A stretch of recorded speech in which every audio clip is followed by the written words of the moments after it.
Hello, hello, hello, and welcome to On the Victory Homefront. If you are someone who loves the 1940s, especially the World War II years here in the United States, which is 1941 through 1945, this is the podcast for you, and I welcome you to the very first episode. This podcast has been in the works for years, literally years, and I just finally am getting it off the ground. So I am so excited to move forward with this podcast, with this idea, with this new chapter, and I welcome you. Hi, everyone. My name is Jamie, and I will be your host for every single one of these episodes. Now, I do hope to have guests on eventually, but right now, you're just going to get me. Now, what is this podcast exactly? Well, this podcast is really just going to be a reflection of my love of the 1940s. Now, personally, my favorite years in history are from 1937 through about 1946 and 47. And coincidentally, that happens to be my favorite fashion years. And so that's why I really am into those 10 years of history. But my love is of the World War II home front. That's where I really dive deep into my love of lifestyle and everything along those lines when it comes to that time frame that I just told you, those 10 years that I absolutely love. And so that's what this is going to be reflecting on. This is really going to be a way for me to share the World War II home front knowledge that I've gained either by researching it myself or talking to people. And really, I just want to share it. This is a crucial time in our history that I don't think we should ever forget. And I'm finding a lot of people now getting really interested in this time. And I think this is a perfect time to really get my butt going and get this podcast off the ground. So again, I welcome you. Be sure to hit that subscribe button. And I think this is going to be a lot of fun because not only am I going to give you tidbits or teach you maybe something that I've learned, and maybe you already know a lot of the stuff that I'm going to be talking about, but I'm going to take you on a personal journey with myself as I strive to live as much as my grandparents did during the World War II years. My grandparents were part of the greatest generation, and they are the ones that actually got me interested in this time of our history. So literally, since I was a little girl, I had been hearing stories of the U.S. home front during World War II. And not only that, but I love the movies. I love the music. I had been introduced to that at a very young age as well. And to be honest, I am shocked that I only started dressing 1940s 10 years ago because it seemed like something I always should have been doing, and I just didn't because I didn't know you could. So I'm going to take you on this personal journey as I continue to try to live a more simple way of life, skills that I'm learning, things that I'm learning, tidbits, and I just want to share it all with you. Now, yes, right now, this podcast is strictly audio. But I will be working on getting visual content on here as well. It's just I don't really have that knowledge yet of editing visual content. I've done some, but very little, and it's been a hot minute. So audio it is. This is the only way I'm going to get this off of the ground. And I have been teasing on all my other social platforms that this was coming out. And so I'm like, you know what? It's going to have to be audio right now. And I don't think there's anything wrong with that. So if you're listening to this on YouTube and you're looking at the screen, you're just going to see my headline visual that I had made for this podcast. But eventually, you will have visual content as well. Now, if you are a visual person and maybe you want to see some things, other content that I put out there, please feel free to follow me on other platforms. You can find me on TikTok and a Facebook page under a 1940s vintage life, or you can follow me on my personal Instagram, and that is under Miss Victory V. That's ms.victory V, which is VEE, and you can follow me there as well. But let's go ahead and move on with this episode because I personally believe that if we're going to be talking about the World War II home front, we should have an understanding of what the country was before we entered the war and what happened directly after. Okay, so World War II actually started in 1939. And that was with Germany invading Poland, right? And so that kicked off the war, and it was just a domino effect on all the countries that were proclaiming war against Germany. Now, America actually did not want to join the war. And this was all the way through 39. Well, it's later 39, but this was all through 1940 and 41. The whole time that the war was raging over in Europe, America did not want to join. The majority of Americans wanted to stay out of the war altogether. Their biggest concern really was of any of Americans that may have been over there at the time, and that was really where their concern was American citizens that were possibly over on the European front while the war was raging. Now, that's not to say that America didn't care. America very much cared, but you have to look at it from the standpoint of the American people when the war first broke out in 1939.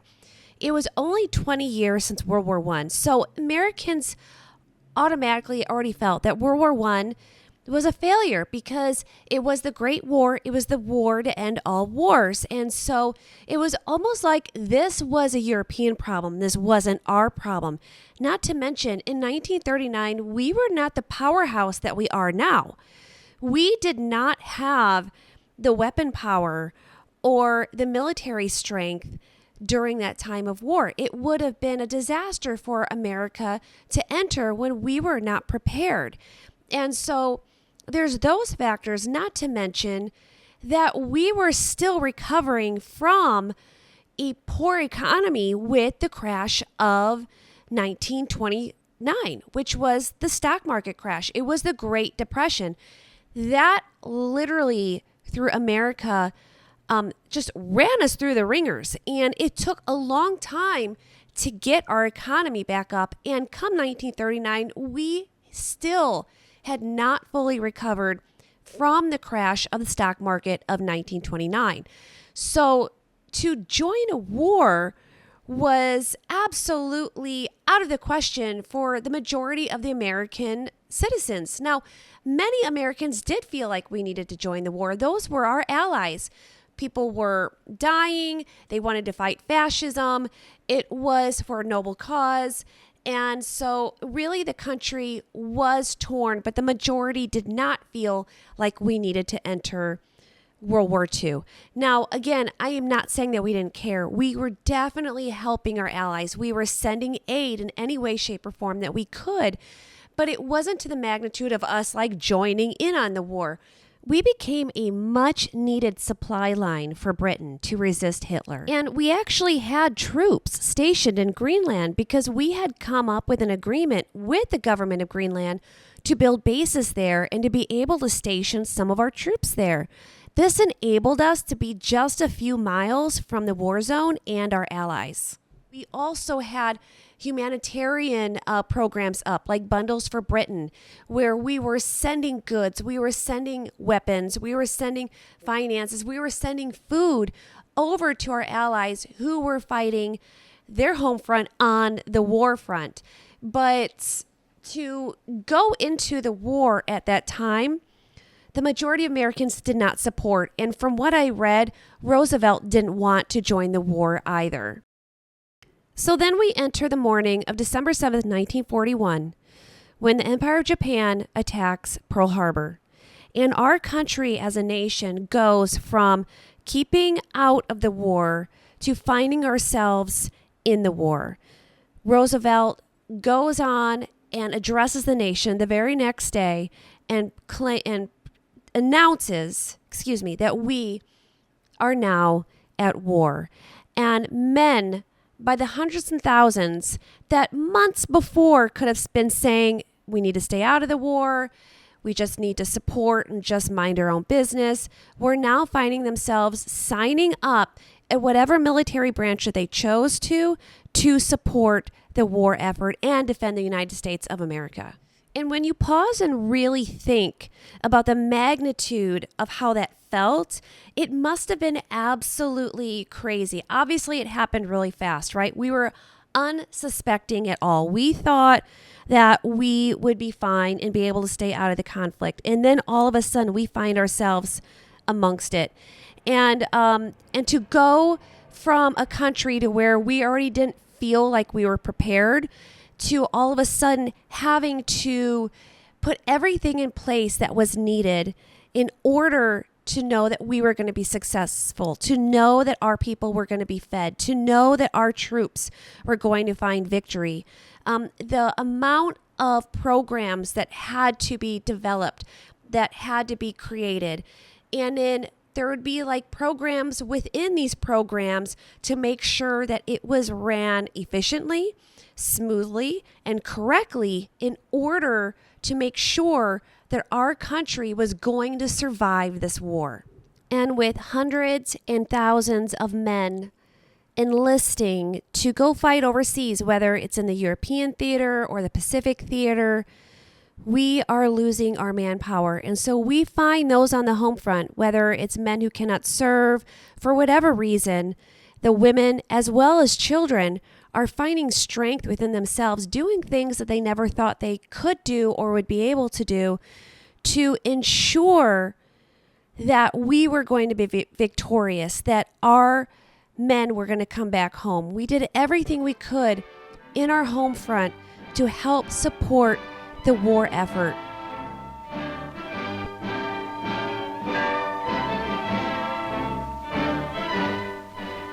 America prepares. All America alters its pattern of life and work to meet the demand for protection. Industry is a double step to supply the sinews of safety, the armaments of war that an embattled world must have if democracy is to survive.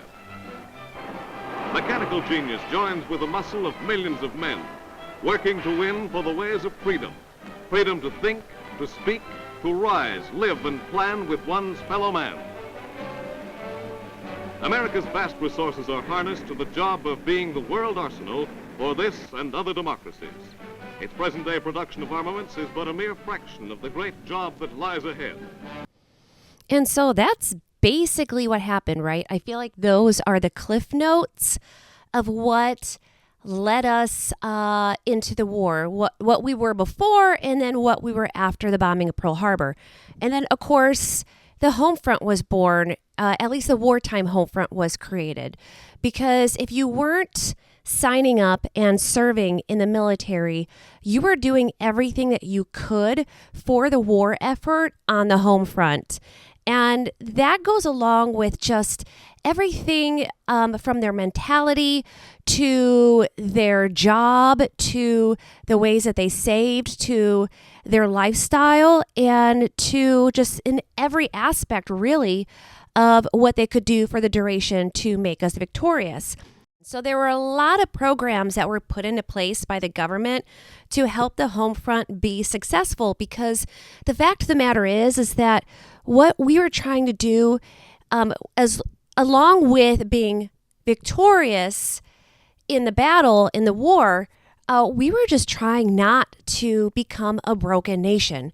We needed to make sure that everybody had enough and that we gave all that we could to help with the war efforts. And that is where I get a lot of my inspiration, and that is where I try to live my life. I take inspiration and strength and aspects of the World War II home front, and I try to bring them into my everyday life. Now, I'm not always successful, and it may not always look the same because, well, I live in 2025, but I do what I can to bring that forward, because there is no more influential generation on me personally than that greatest generation that my grandparents were a part of, because I just have heard so many stories and I've met so many individuals from that generation, and I am in complete awe every time I hear their stories of resilience, of strength, and of just complete discipline for the whole duration of the wartime, which is 1941 through 1945, which actually helps me lead into one thing that I'm currently doing. So I'm not always going to give you a history lesson on this podcast. I just felt like it was something I really needed to do as the introduction going into everything that I'm probably going to talk about. So again, it's not always going to be a history lesson. It's not always going to be a whole bunch of facts. There's going to be a lot of fun to this podcast as too. I'm going to talk about fashion. I'm going to talk about entertainment. I'm going to talk about just lifestyle changes, things that inspire me and what I try to do with that inspiration to be less wasteful, to stretch our resources, to, bring down our finances, anything and everything, and actually just to have a healthier, more active lifestyle. So you're going to see a lot of that as well. Some of my podcasts are going to be really lighthearted, and you're probably going to forget that this is a podcast based on the World War II home front, depending on how I talk about it, but I promise that everything I talk about on here is going to be influenced of my love of this time in our history. And so one of the things I'm currently doing that I'm teaching myself to do, which is really sad that I have to teach myself how to do this one thing, but I'm learning to cook like a full chicken. I go to the store, I buy a full chicken. It's not cut up, just an entire chicken. And I am learning to use that and stretch it. And I generally am able to now for 2 dinners, which is really great. So where I'm at right now, I can purchase an organic whole chicken for between $15 and $20, just depending, of course, on the size of the chicken. And I do work currently, so this has also been kind of a godsend when it comes to dinner, because to be honest, you guys, I'm tired at the end of the day, and I just have no drive for dinner, which I'm sure the Rosies back in the day didn't either, but I don't have a drive. So if I go and get a whole chicken, I usually plan it on a specific day. During the week, it's my longest work day. I pop it in my crock pot and I just cook the whole chicken in there. And then I'm able to use that chicken for dinner that evening, and the leftovers, I'm usually able to create another dish using the leftover chicken for the second dinner. So I have found that it's really not only saved me time, but it saved me money. And so it also goes with, not only saving money, I'm doing pauses because I'm trying to think of a way to say this, but I have personal goals on how I see our lives, mine and my family's life, in literally 2, 3, 5 years at most. I really think it's going to be within the next year or two, though. And that is that we are going to actually grow our own meat birds, and I will process our own meat birds, which is really crazy because if you know me personally, or you already follow me on those social media accounts that I mentioned earlier in my podcast, I'm a vegetarian, and I'm a vegetarian by choice. It is not a religious or spiritual aspect. I am a vegetarian because I don't like the meat market. I don't like the commercial farming. And again, this is my personal feelings. And so I don't eat meat. But the fact of the matter is that if I knew how every one of those animals were treated, and they really only had one bad day in their lives, and it was really, really fast, I will probably start eating meat again. So the goal is not for me to eat meat, but the goal is to be more self-sufficient. I told you before that my grandparents were a great influence. My mother grew up on a farm. She was born in 1947. And hearing how she grew up, every day I wished that I grew up on a farm. Now, my kids are kind of too old. I wish I could have raised them on a farm, but I figure, you know what? Now is better than never. And so that is a goal that we are currently working on. As a matter of fact, I might as well just get it out now. We are closing on a new house literally tomorrow, from when I'm recording, and that's going to have some acreage, and we are moving out of my current state, which is Texas, and we are moving to Ohio. And I'm hoping that I kind of got the word out all to my close friends and family before this podcast drops. but I don't know. I always feel like there's somebody I forgot to mention it to, not because they're not important, but just because I lost track of who all I told. But yes. And what's great about that is you guys are going to be able to follow me as I go from suburbia to out in the country. So the property we have is just shy of 5 acres. I wish it was more, but hey, I am not complaining. I can do a lot with that 5 acres. And so this is going to be really, really fun. And I just can't wait to bring you all on this journey and on this just entire new chapter that I am starting. And it just so happens that I'm starting this podcast chapter at the same time. I feel like it was just meant to be. Now back to the chicken. I'm sure some of you may have questions like, how do I prepare it? What do I do? See, that's something where I wish I had a visual to show you all what exactly I would be doing with it. But for the most part, I just stretch it as far as I can. And I do hope to have some video content on my other platforms, such as TikTok. TikTok for sure. Hopefully it sticks around. I mean, that's one of those yo-yo things, right? That's all over the place. Hopefully it sticks around because that is like the easiest for me to post on and create content on, even though I've been slacking. But I do feel that I'm getting that inspiration bug again. Thank you, podcast. And so I will be showing tidbits on there. So again, be sure to follow me on these other platforms if you kind of want to see more in details on some of the things that I'm doing that I obviously can't show you here on this podcast at this time. Or maybe, again, you're listening on Spotify and you'll always listen to Spotify so you won't see it. But if you want to, follow me on TikTok. I am under a 1940s vintage life on TikTok and as well as a Facebook page. And then I'm also on Instagram. Again, my personal Instagram is Miss Victory V. That's MS.VICTORYVEE.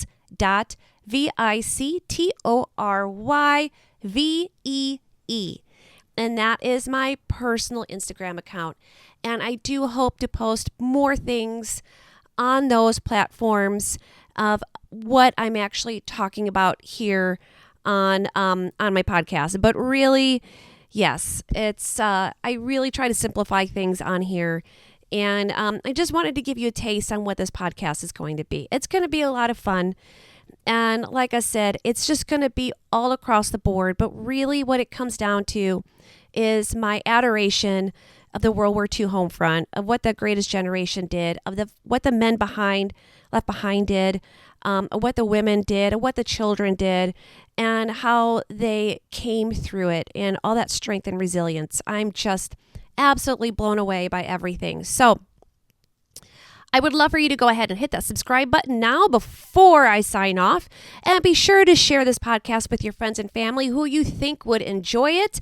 I would greatly appreciate it. The more listeners I get, the more inspiration I'm going to have. And I'm going to just keep plowing through this. Well, to be honest, I don't plan on stopping this anytime soon. And if you like the sound of my voice and you actually want to hear more, believe it or not, I have a second podcast. It is called Stories from the 40s. It is only on Spotify. And that is where I read articles from newspapers or magazines or any printed media because I have quite the collection. And I do it at the very best in my sad transatlantic accent. And I try to give it a sound to where it sounds like you're listening to a newsreel of old. I do my best, and it is a lot of fun. And again, it's just another way for me to share this love that I have for the 1940s. So hit that subscribe button, share with your friends and family, and be sure to come back on here for episode 2, which will drop soon. That's literally the best I can give you right now. So thank you for tuning in. I appreciate you all, and I hope you all have a great day.